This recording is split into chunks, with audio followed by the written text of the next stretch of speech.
1. River water rushing over pale stones, and deep human breaths in place.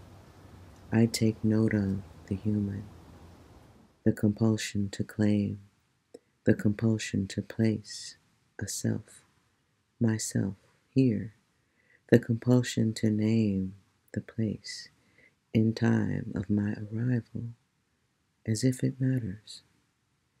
The human hand I place, riverside, flat against a pale stone, steadying.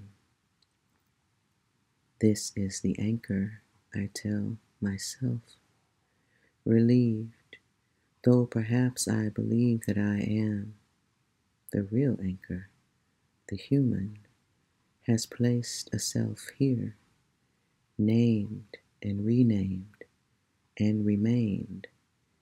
In a jumble of moss-laden pale stones, trundled halfway down a hillside, a stenciled sign, a declaration, pile low rocks, and remained between a pair of trees, a station for sitting, nail and hammer secured, a bench, a stenciled sign, an invitation, have a seat, and remained in the 11 planks of a footbridge, in all the markers signaling the human access and acquaintance.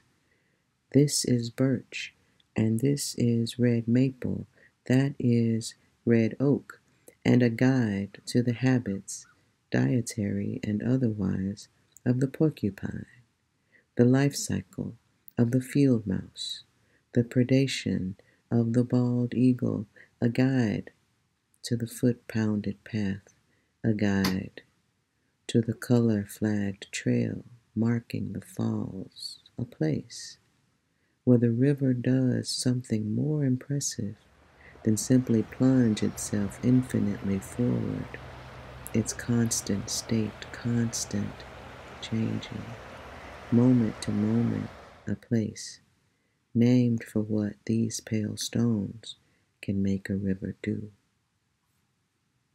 2.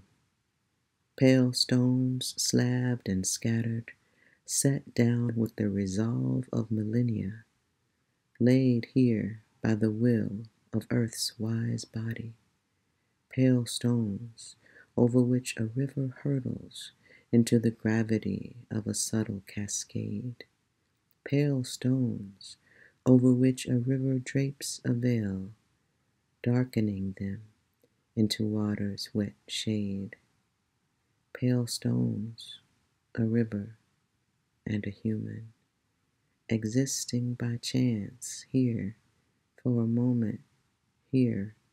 By happenstance, I find myself here.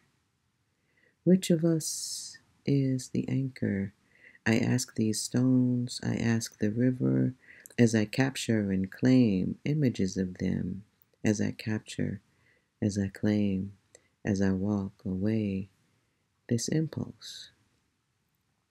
Is it in my blood, human that I am, my blood, laced with settler, blood draping a veil over pale stones, darkening their faces, pale stones, once barrier, once obstacle, now smoothed into a type of submission, slowly becoming silt in my veins.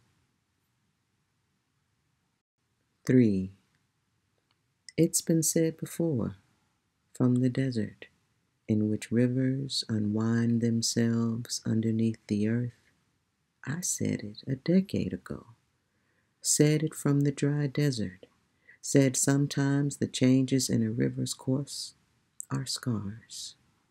And now, so far from the desert, from here, where water manifests each season, changing, and changes the saturated earth, where the river goes through and throughout, where lush layers of forest nestle against its banks, where the river falls infinitely upon itself, where a name is not what I call myself, it is what and who I am, where a name for this place and others falls short of resemblance, of reckoning.